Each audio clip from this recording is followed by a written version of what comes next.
All right. Well, good evening, everyone, and thanks for joining us. Before introducing our featured speaker, Peter Winnett, I want to just tell you a little bit about what's going on, and we really appreciate your support of the Land Trust. For those that may not have heard, the most exciting news is that on Friday, the governor announced that NYSEG, New York State Electric and Gas, had chosen to cancel the auction of its Bell Station property. And this is the largest remaining piece of private property on a Finger Lake. It's on Cayuga Lake, 470 acres with 3,400 feet of shoreline. And we've been pursuing it for a number of years. And we're prepared to pay fair market value, but an auction situation, we are concerned that given the volatile market, we're bound by an appraisal process and other bidders might not be. So we're now entering into direct negotiations with NYSEG. And in the end, we hope that it will become most of it a new state wildlife management area with all that shoreline. And then a portion of it would be utilized for a solar project that's been endorsed by the town of Lansing, where it's located. So that is one of the bigger projects we're undertaking. And a portion of the funds needed for that will come from our internal revolving loan fund. And this is a fund that we've used on a number of occasions and has benefited directly from planned gifts. And it's just one way that contributions through planned gifts can, leverage conservation across the region.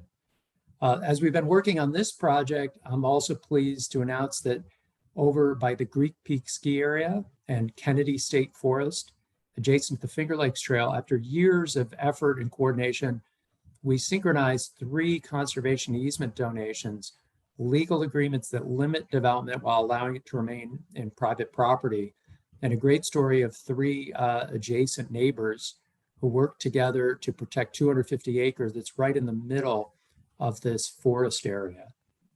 So that is a wonderful project that took place. Over in Canandaigua, we completed our 9th acquisition on Bear Hill, which is an iconic landmark on the east side of the lake. This is another partnership with the State Department of Environmental Conservation. So that's land that ultimately we'll put in their hands. And then coming up this Friday, we'll dedicate on the west side of the lake a brand new preserve. If you're free on Friday at 2 o'clock, we're going to cut a ribbon on a very scenic preserve in the town of Canandaigua, just north of the Bristol Harbor, where the resort was.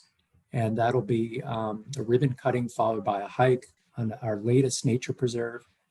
And coming up, hopefully it might even happen before then, here in the Ithaca area, we're about to close on a very popular access point to the Finger Lakes Trail that is borders State Route 13 right next to Robert Treman State Park. And it's one of the most popular stretches of the Finger Lakes Trail, but it's a field that was zoned for industrial use. So again, thanks to your support, we had the resources needed. When that came on the market, we could jump on it and it'll be conserved and remain accessible to the public. So all of these projects benefit from charitable giving and particularly planned gifts. Before I turn over to Pete Winnett, who will be your primary presenter, I just want to mention one charitable gift, a planned gift we got last year, where Cliff DeMeo was longtime school teacher in the Ithaca school system, longtime supporter of the Land Trust, and he left us his home through his estate, which we then were able to resell and use those resources for conservation. So that's just one example of how planned gifts are having a real impact in our work. After Pete's presentation, there will be time for question and answer. I'll look to him for guidance on a lot of this, but if there are land-specific questions, I'm happy to share what I know. But turning it over to Pete, I want to mention that he has been with John G. Ullman Associates since 1997. He has a broad range of expertise, including estate planning, retirement planning, tax planning, just to name a few. Outside of work, I was intrigued, not only is he a longtime distance runner, but what I was intrigued with is on his bio, it notes that he is a high performance driving participant. So Pete, I really appreciate your willingness to share your knowledge here tonight. and look forward to hearing your remarks. Well, Andrew, thanks. Hello, everyone. You know, listening to Andrew and hearing everything that's going on with Finger Lakes Land Trust makes me realize why I was more than happy to give a little bit of time to do this. As he mentioned, I've been doing this a long time. And when I'm talking to clients of the firm, they don't know what they don't know. And this is one of the areas where I think we make a difference for people, because there are smart ways of giving. You know, none of us give of our time, talent, or treasures to organizations for tax breaks. We do it because we want to help. And maybe I can give you a couple of ideas of a way to use your treasure to help efficiently. So we'll touch on some of those things. I don't like to talk a lot. I'd rather kind of get through some slides that we have, and then leave plenty of time to answer specific questions at the end. And as Andrew mentioned, if it's related to conservation easements, giving of land, he's much more knowledgeable on that. So I'm going to defer to him on those questions. Okay.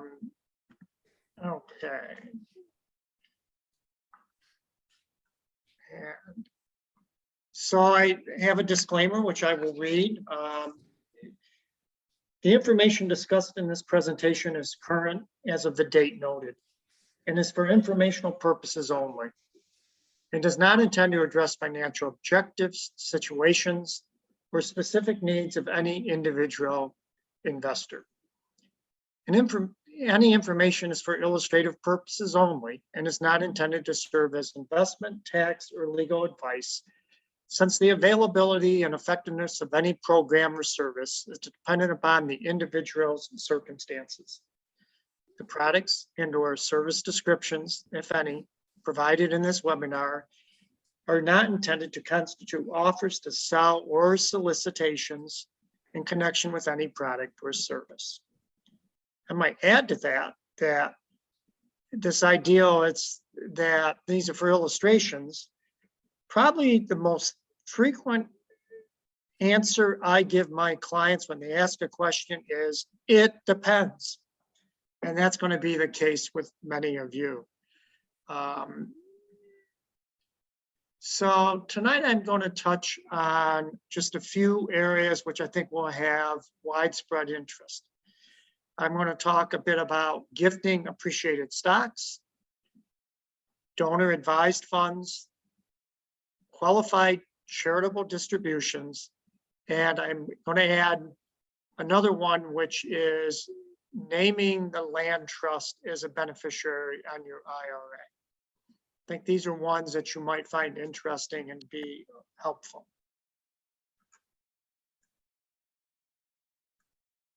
I just have to get to the point where I can advance correctly.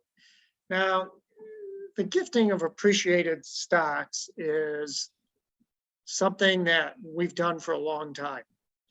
And for some people, it seems cumbersome, but it really isn't. And I want to explain to you why I think that's a good strategy if you're fortunate enough to have appreciated stocks. So if you have appreciated stocks, and let's say you wanted to make a gift to any organization, and you decide, well, I'm going to sell that stock to fulfill that gift intention, you sell the stock and you pay capital gains tax on that appreciated stock. Now, if you're itemizing deductions, you'll still get a deduction for the market value of that gift, but you will have paid capital gains tax.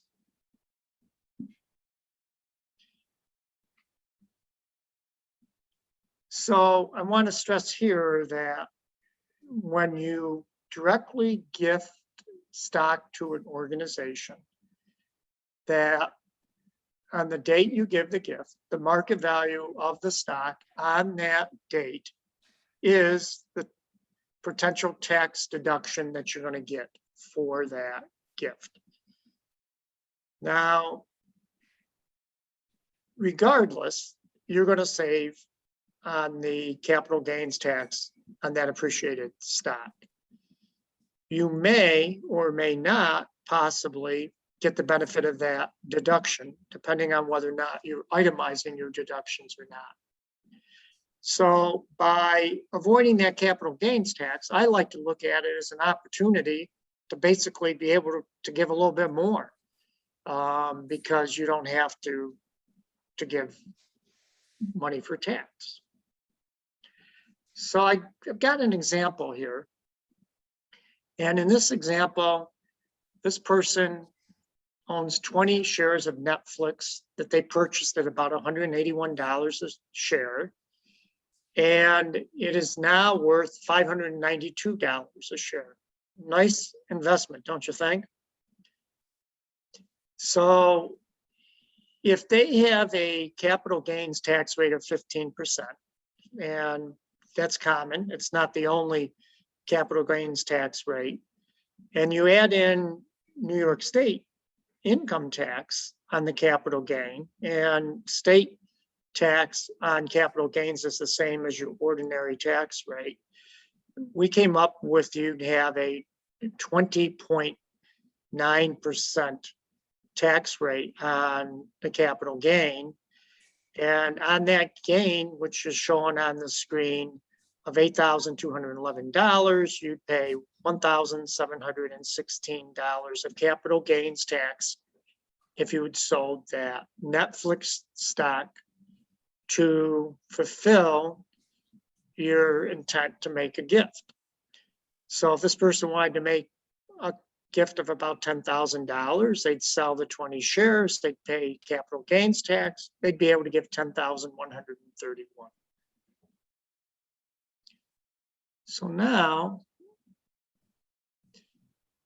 instead of paying, that cash that came from the sale of that stock, if instead you gave the stock directly to the charity, and you do that by an electronic transfer from your brokerage account to theirs, then you, in essence, aren't going to be selling that stock. So you have no capital gains tax on that sale. Now, in theory, the Finger Lakes Land Trust or the other organization would be selling that stock, but of course, these organizations are at what tax bracket? 0. So they don't pay the capital gains tax. So you now are able to still give the same amount of gift, and you've avoided that capital gains tax. And if you are able to itemize, you're going to get the value for the full amount of those 20 shares of stock, not the cash that was left over after you had paid capital gains tax. So that is a very simple thing you can do that allows you to save on taxes and potentially give the organizations you're gifting to more money than they would have gotten otherwise. It seems like a win-win.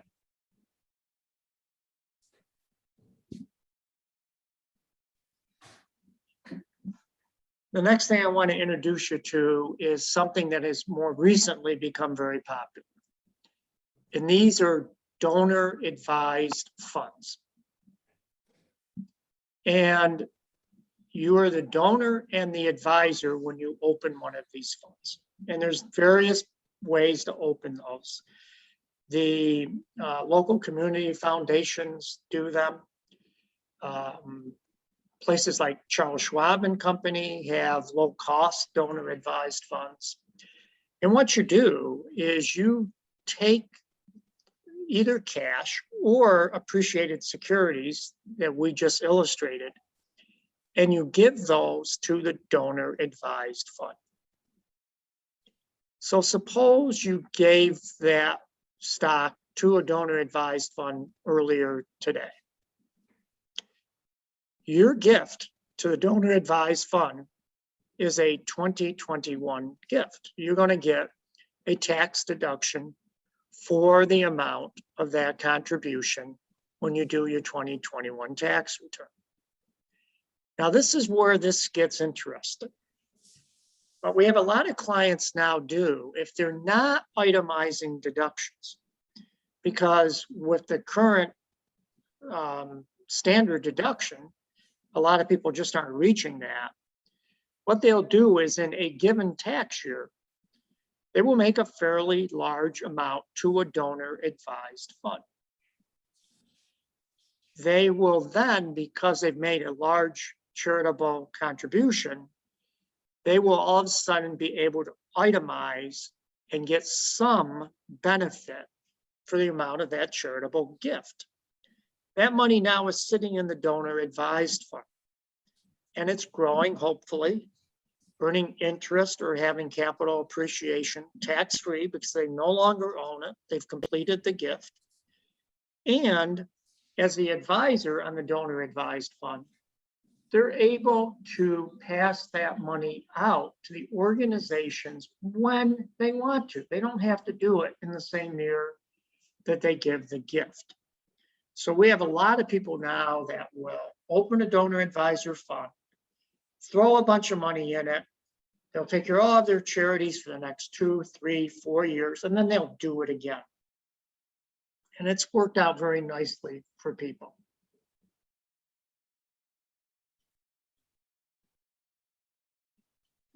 Now, the next one I want to touch on, and again, I'm going to be encouraging you to come back to these for more specifics as you want them, is qualified charitable distributions.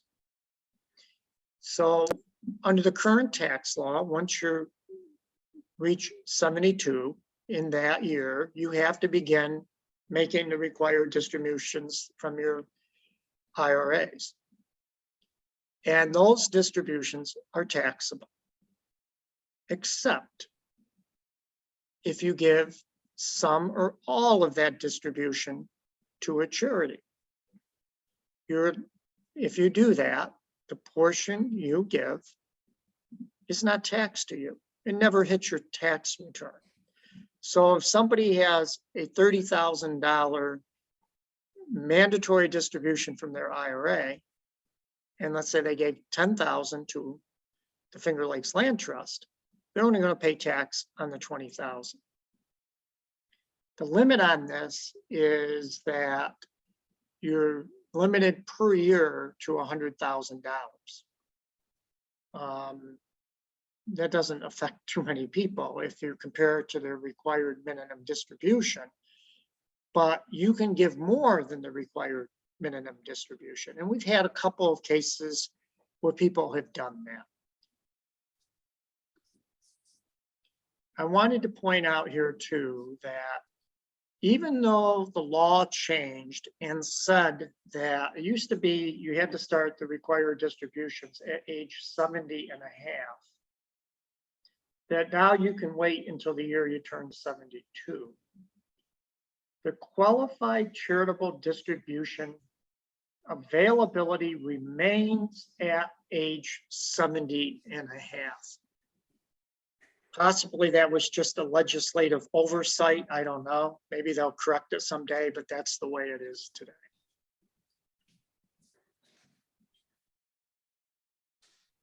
Now, this has also been useful for people doing these qualified charitable distributions. Have been useful in a few cases where someone is subject to IRMA. Is anybody out there dealt with IRMA? What it is it's additional Medicaid premium. That's what they call it. It doesn't change the Medicare that you get. It's the same Medicare. The premium is really just a tax. And the way it is set up is the amount of your Medicare premiums is a factor of your income. and it's in a stepladder function. We literally years ago had somebody who was about $100 into the next IRMA premium bracket, $100 of annual income, and a married couple. And for the year that tax return was being used to determine their Medicare premiums, they each paid about $80 more per month for the entire year. Had they given away about $100, they would have saved those extra premiums. It's just crazy how that works.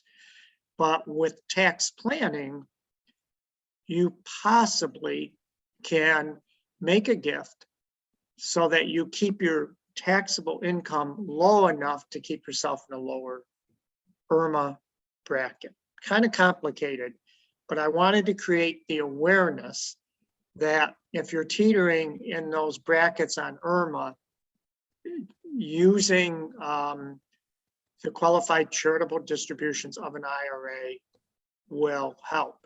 If you do a flat out gift of cash, it doesn't help because that's an itemized deduction.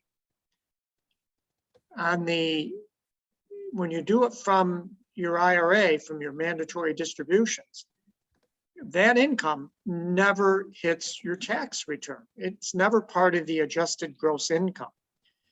So it has a definite impact. And you end up possibly with your supplemental Medicare policy and your drug policy having lower premiums.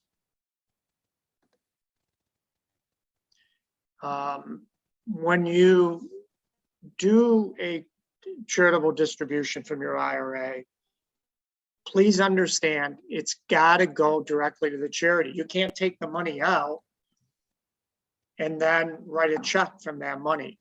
And all of the firms now, the banks, the brokers, everybody, on their IRA distribution form, they have a spot on there to designate the charity or charities where you want that money to be directed to. And most places will give you a choice. They'll send it directly to the charity for you, or they'll send it to you, made out to the charity, so you can put your note with it or your pledge card or whatever you want to do. And these apply to IRAs, not to 401ks. It's just why, I can't explain that, but if there's a mandatory distribution on a 401k, you can't do a QCD.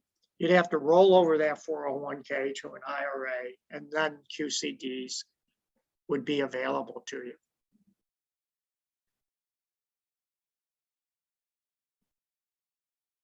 So all the ones I just talked about are some things that people do during their lifetimes to kind of get an immediate tax benefit. The other area I was inclined to really bring to your attention is naming charities, and hopefully the Finger Lakes Land Trust, as a beneficiary on your IRAs. It is a mistake I have seen way too many times, and I'll give you my illustration. When I first started doing this, there was a woman out in Western Pennsylvania. She was never married and she had no children. And she named as the beneficiary of her IRA, I kid you not, her 13 nieces and nephews. And the rest of her estate went to the library where she had worked most of her life. It was a completely backwards situation because those nieces and nephews, when they inherited that IRA, anytime they took money out of it, they were going to have to pay tax on it. If that money had been given to the library wasn't going to pay any tax. And if instead she had given the money that she had outside the IRA to her nieces and nephews, there wouldn't be any tax due on that because it's not taxable. It's not an IRA. So be aware if you have a charitable intent and you have a choice between retirement accounts and non-taxable accounts, give the IRAs to the charities. It's just a better choice. And believe me, I don't think there's a year that goes by that I don't run into situations like this. It's a simple fix. When you name beneficiaries on an IRA, it doesn't have to be all or nothing. You don't have to give it all to the charity. You can name a percentage, a dollar amount, you can customize it. So please be aware of that.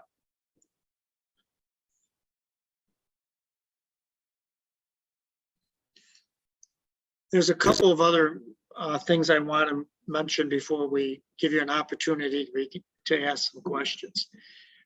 In 2020 and 2021, under the CARES Act, the Coronavirus Act, each of us get $300 as an above line deduction for any cash charitable gift. So even if you're not itemizing, keep in mind it's $300 per person for 2021. Actually, last year it was $300 in total, even for married filing jointly coupled, but this year it's $300 per taxpayer. So don't forget to take advantage of that. And although I don't think I've ever seen this be a factor, in most years, the amount of your cash gifts is limited to 60% of your adjusted gross income. So if somebody had adjusted gross income of $50,000, they can give away 30,000 of that as a maximum. Under the CARES Act, that 60% limit is eliminated for 2 years. So you can give away all of your adjusted gross income.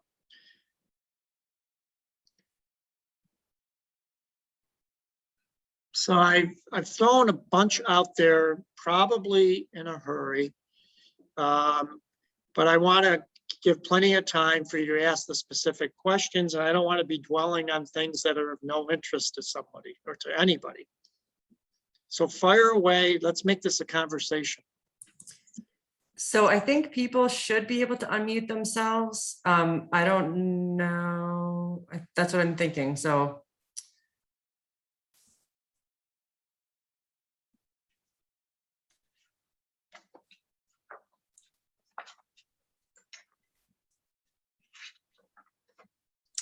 John, I'll ask a question. This is Lindsay. On the appreciated stock, does that apply both to short-term appreciation or only to long-term? It would apply to both. You'd be very fortunate to have short-term appreciation on most holdings. It's a rule of thumb that I use. There's no magic to it. But I have clients who call up and say, look, I want to make a gift from my stock. And I don't care which one I get. So I go looking for that, Lindsay, and try to decide which is the best one to use.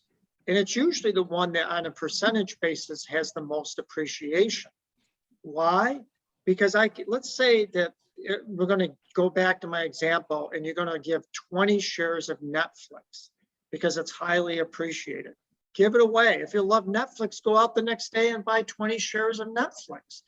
Now you've got the Netflix, but with a basis that's the current market. So you've gotten rid of the gain, and you can leave yourself in the same position with your stocks. So I usually just look for that has the most gain.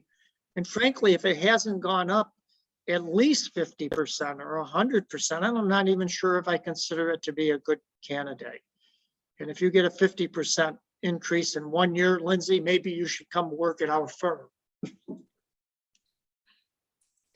One comment I would make about appreciated stocks, which the Finger Lakes Land Trust, accepts and really appreciates, is that we love when people let us know they're making gifts of appreciated stock or gifts of stock. Oftentimes we get them through our broker who gets them through, somebody else's broker, and it's hard for us to trace where the gift came from. And so for our organization and probably for other nonprofits, if you're going to make a gift of appreciated stock, it's so helpful if you reach out to the organization that you're gifting the stock to, just to make sure that they know. And Kelly, that's a great point. We just a year or two ago, because we were having so many problems with the organizations not knowing where the stuff was coming from, we've started to send out letters to the organizations. Now, if you're working with, a brokerage house or something, they're probably not going to do that. So you need to do it yourself. But it's a common problem. Thank you for bringing it up.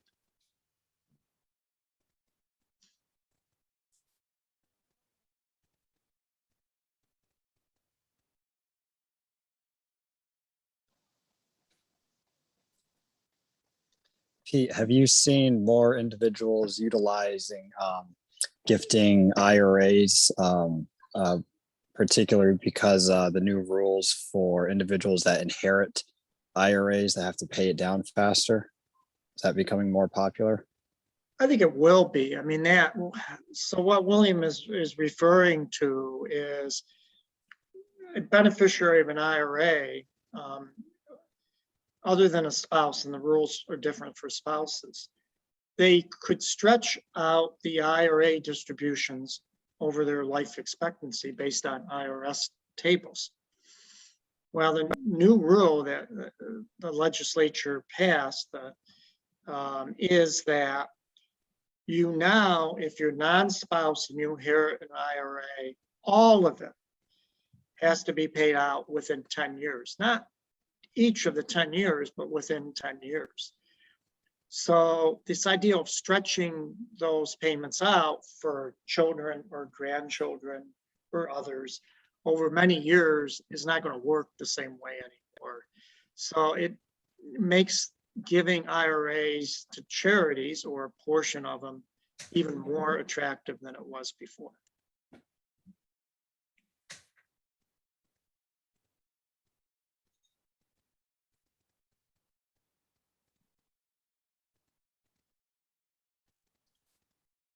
I would be curious if anyone could volunteer if you have been using the qualified charitable distributions.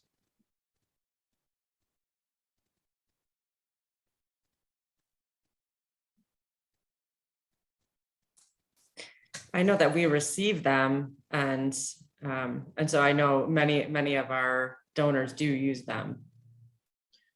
They're really incredibly simple to use.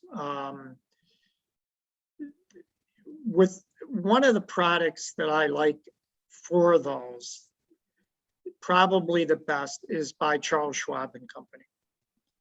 And the reason I like it is, and I don't understand how they do this, but I think they allow you to make gifts as small as $25.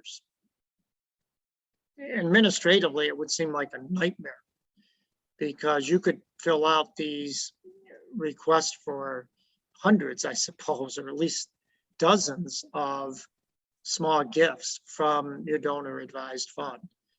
But they really are very effective tools. And this idea of making a large gift now and funding your future charitable intent does allow some people to get an immediate tax deduction for that, and yet control the timing of when they get that money out. So for people that are 70 and a half or older, it's been a big help.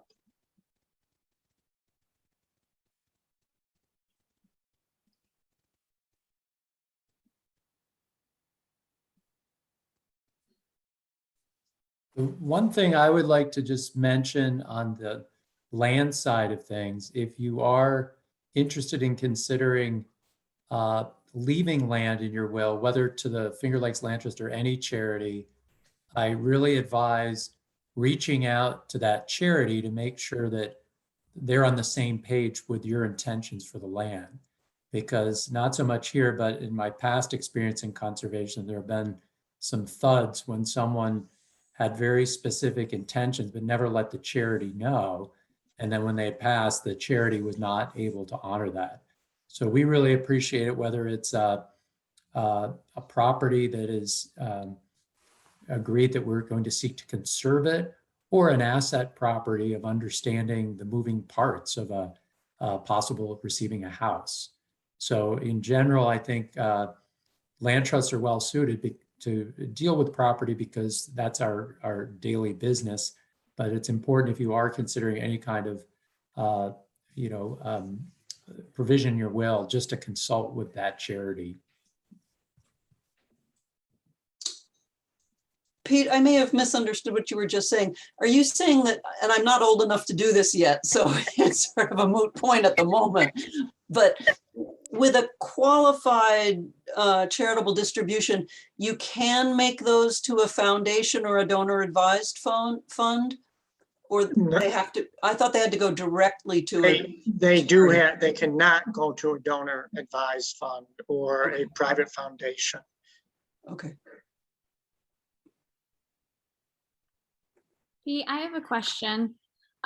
So you spoke a lot about naming charities such as the Land Trust as a beneficiary of one's retirement plans. Yes. Are there other examples or avenues to name charities as a beneficiary of, such as life insurance policies? And I'm wondering if you have any experience in that area and if you could speak to it a bit. Sure. Absolutely, life insurance policies can be left to charities. And just like the IRAs, it doesn't have to be an all or nothing. You can carve out pieces. So it's not a bad thing to do, but you always want to look at all the options that are available to you. So as just an illustration, if you had a 401k, let's say, and a life insurance policy, you'd still be better off giving the charity the 401k, because the 401k would be taxable to individuals. The life insurance proceeds are not taxable to the individual. So they're going to be better off with life insurance proceeds. That's why when you have goals, objectives, it's really good to get connected with someone who knows these strategies and knows the tax rules, so you get the optimal outcome. For those of us that do this all the time, this is pretty easy to look at and figure out optimal strategies. So never be afraid to ask.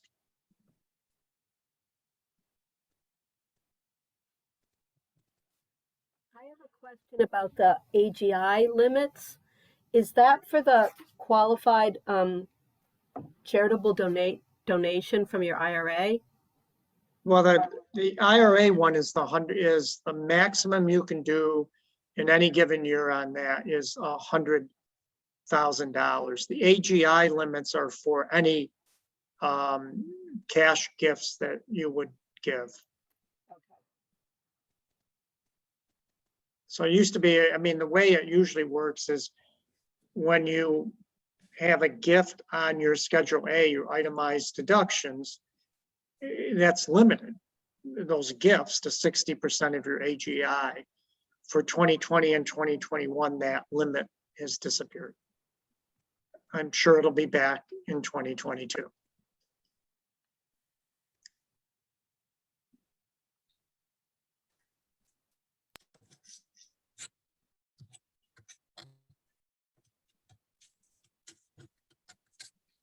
Is everybody satisfied? No lingering questions for tonight? I was going to ask Pete one more question. Sorry. Oh, no, go can ahead.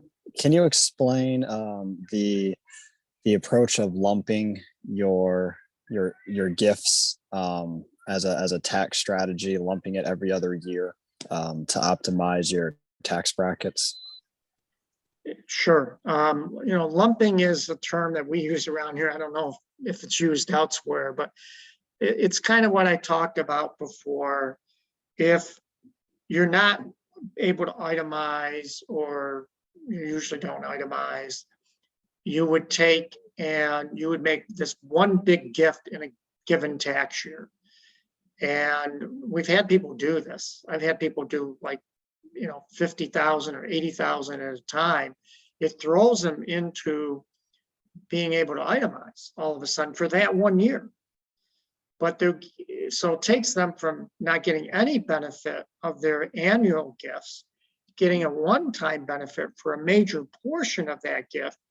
Now it's sitting in the donor advised fund, and then you can give it out. So one couple I work with, they typically do about 40,000 at a time. They give money to their church, WSKG. There's a bunch that they support, ones that they're passionate about. And then when that gets low, they'll do it again. So the way it's been working out is about every 3 years, they're getting a tax benefit for their gifts. And if they were making that equally, they wouldn't be getting any benefit. That's what we call lumping. So you make lump contributions. You could do that. You don't have to do that to a donor advised fund. You could do it directly to the charity. So if you were typically giving $10,000 a year to the Finger Lakes Land Trust and you weren't getting any benefit for that gift, I'm sure that they would accept $30,000 this year for the ideal that they'd have to wait another 3 years to get the next gift. Takes me back to Wimpy. I'll gladly pay you for 2 hamburgers, for 2 hamburgers today. Tomorrow, I'll pay you for 2 hamburgers tomorrow for 1 hamburger today. Anybody remember that? So that's not a bad strategy, and it's usually got a partial benefit. It doesn't mean you're going to get a deduction for every single dollar. What happens to the money in a donor advised fund if you die? Well, you typically would name successor advisors. So that could be a family member. I'm glad you brought that up, because I actually encourage the families I work with, the people I work with, I love it when they name up front family members as additional advisors. If you can get your children, your grandchildren in this ideal of kind of thinking about and managing their philanthropy, it's a home run, because it builds rapport in the family. It gives you something to rally around. So it's fun. And most of the clients, I'm not going to say it's on all of them, but most of them have found it to be something the family really, really appreciates. That kind of parties with, we've been redoing our financial things with our advisors, and they've made different suggestions, but one of them was to write something called an ethical will to children and grandchildren in terms of what our values are and what we might want them to do with their money or lives and things like that. So that kind of goes right along with that. Yeah, it would. It would. And my experience with the donor advised funds is, as long as you're giving to a qualified charity, the organization that you've given funds to, so I used as an example Schwab, but it could be a community foundation or whatever, they typically will do whatever you want. Now, the community foundation of, I don't know, I think it's now the Elmira Corning and Southern Finger Lakes Community Foundation, they generally would like to see about 50% of that money stay in the region. So you do have to be careful of which donor advised fund you open up. Because if what you're really interested in is supporting your university or college, and that isn't in the region, that might not fit with their mission. So you got to make sure your missions align with their missions. So Pete, we have a question. How do you feel about having your assets work through a trust? would it work the same, through, the trustee, whoever's going to be executing that trust when it's executable, or what are your thoughts on that element? So the trust you're referring to, are you talking about a revocable living trust or a testamentary trust? A revocable living trust. Okay.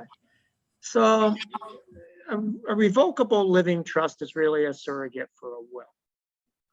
So you can, just like you can in a will, you can stipulate where you want monies to go to.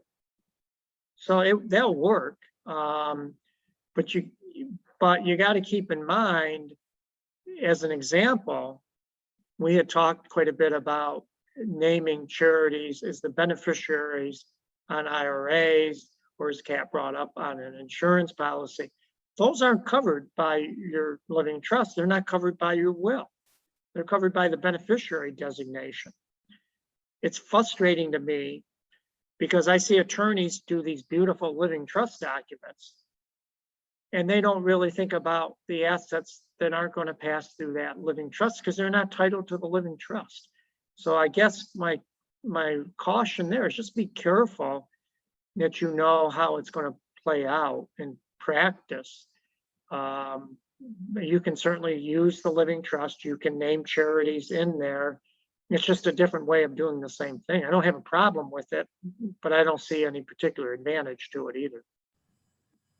Okay, so it really sounds like, in setting it up or looking at your assets and, annual reviews and everything, just making sure that the distribution that we intend is somehow documented either through the beneficiary, let's say in an IRA, or through the trust, right? Right. Okay, thank you. Yeah.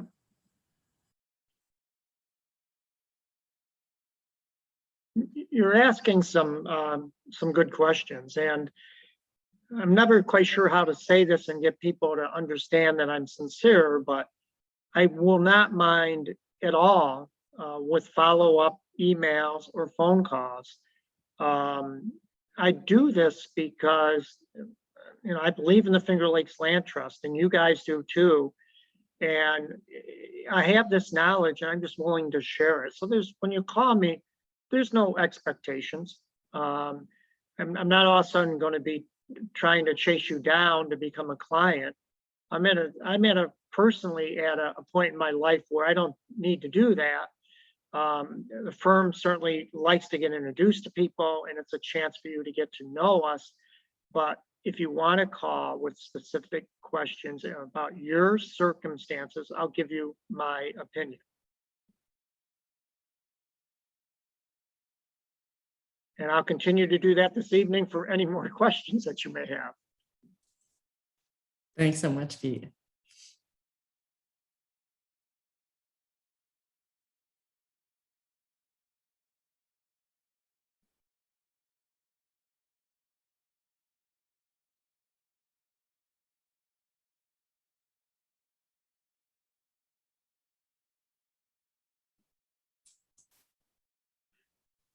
All right, anybody else? Well, at this point, if there aren't any further questions, Pete, I'd like to thank you so much for sharing your time and expertise, and all of you for your interest and your support of the Land Trust. So again, don't be shy. If you have follow-up questions for Pete, he is available. And Pete, again, thanks so much. We really appreciate it, and thanks everyone. Well, I'm glad to have done it. And as I said earlier, the commonality here is it's not about all of these techniques and the tax savings. It's if you're going to support an organization, and hopefully the Finger Lakes Land Trust, do it in the most efficient way you can. You can financially benefit. They can financially benefit. So, don't be wasteful and get the best outcomes you can. And thank you all for giving of your time this evening to be part of the discussion. All right. Thank you very much. Thanks.